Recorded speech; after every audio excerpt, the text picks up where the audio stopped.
எல்லாரும் கொஞ்சம் அமைதியா இருங்க. எல்லாரும் கொஞ்சம் அமைதியா இருங்க. இங்கிலீஷ் மேம் வரல, நான் போய் மேத்ஸ் மேம் கூப்பிட போறேன். எல்லாரும் அமைதியா இருங்க. எல்லாம் அமைதியா இருங்கன்னு சொல்லிட்டு தானே நான் போனேன். இப்படி சத்தம் போட்டுட்டு இருக்கீங்க. ஸ்டாஃப் ரூம் வரைக்கும் கேக்குது. மிஸ் என்கிட்ட கேட்காங்க என்ன உங்க கிளாஸ் சத்தம்ட்டு. அமைதியா இருங்கன்னு சொல்லிட்டு தானே போனேன். மேத்ஸ் மேம் 5 நிமிஷத்துல வந்துருவாங்க. அது வரைக்கும் யாரெல்லாம் பேசுறாங்களோ அவங்களோட நேம் வந்து போர்டில் எழுதி போட சொல்லியிருக்காங்க. யார் பேசுறீங்களோ அவங்க பேர் நான் கண்டிப்பா போர்டில் எழுதிடுவேன். எதுக்கு ஏன் நேம் எழுதுற? நீ சிரிச்சுட்டு தானே இருக்க, எதுக்கு சிரிக்கிற? நான் சும்மா தானே சிரிக்கேன். சிரிச்சாலும் தப்புதான். அமைதியா உன்னோட வேலையை மட்டும் பாரு, சரியா? சயின்ஸ் மேம் வந்து எல்லாத்தையும் ரெக்கார்ட் நோட் வாங்கிட்டு வர சொன்னாங்க. எல்லாரும் என்கிட்ட வந்து கொடுங்க. இங்க வா தாரோம். ஒருத்த மட்டுக்கா நான் வரணுமோ? ஏன் நீங்களா வந்து கொடுக்க மாட்டீங்களோ? நீங்க வந்து ஃபர்ஸ்ட் பெஞ்ச் வந்து கொடுங்க. வாங்க எல்லாரும். எல்லாரும் கொடுத்தாச்சா? வெயிட் பண்ண, அண்ணன் கொடுக்கல.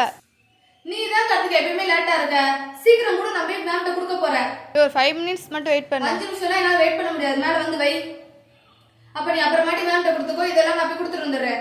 வெயிட் பண்ணு. அவங்களும் வெயிட் பண்ண முடியாது.